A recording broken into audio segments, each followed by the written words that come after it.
मैंने हमेशा सुना था कि मेरे नाना अबू का पुराना घर जो शहर से दूर एक छोटे से कस्बे में था, उसके साथ अजीब और गरीब अफसाने जुड़े हुए थे।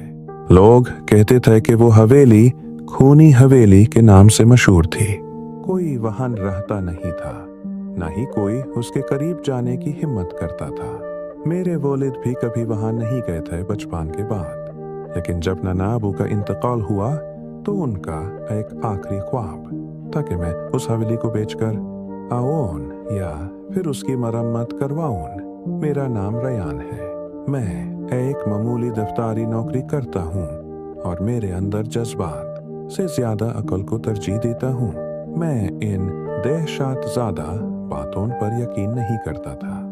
मेरे ख्याल में ये सब लोगों की तरह की पसंद ज़हनियत की पैदावार थे। इसीलिए मैंने सोचा कि चंद दिन के लिए उस कस्बे का रुख करता हूँ, हवेली का मुआयना करता हूँ और यूस बेचने का इंतजाम करता हूँ। सर्दियों की एक शाम को मैं अपनी कार से उस कस्बे में दाखिल हुआ।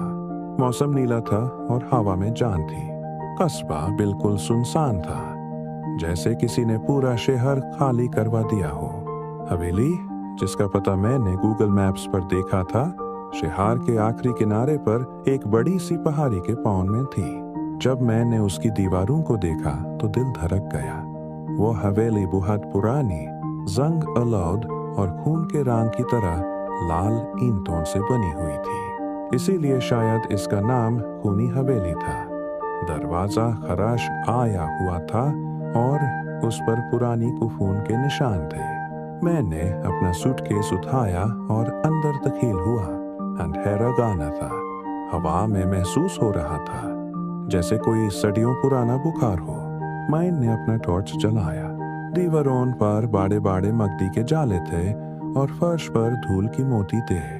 रात के खाने के बाद मैंने नीचे की मंजिल पर एक छोटे से कमरे में अपना बिस्तर लगाया।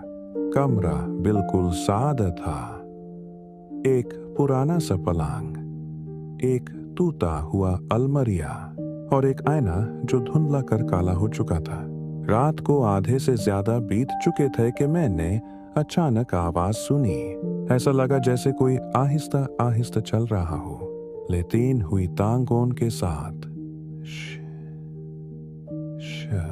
मैंने सोचा शायद कोई चूहा या छिपकली होगी। मैंने टॉर्च उठाकर रोशनी की। कुछ नहीं दिखा। आवाज रुक गई। फिर से कुछ देर बाद वो आवाज शुरू हुई, लेकिन अब वो ज्यादा करीब थी, ज्यादा वाज़ेह।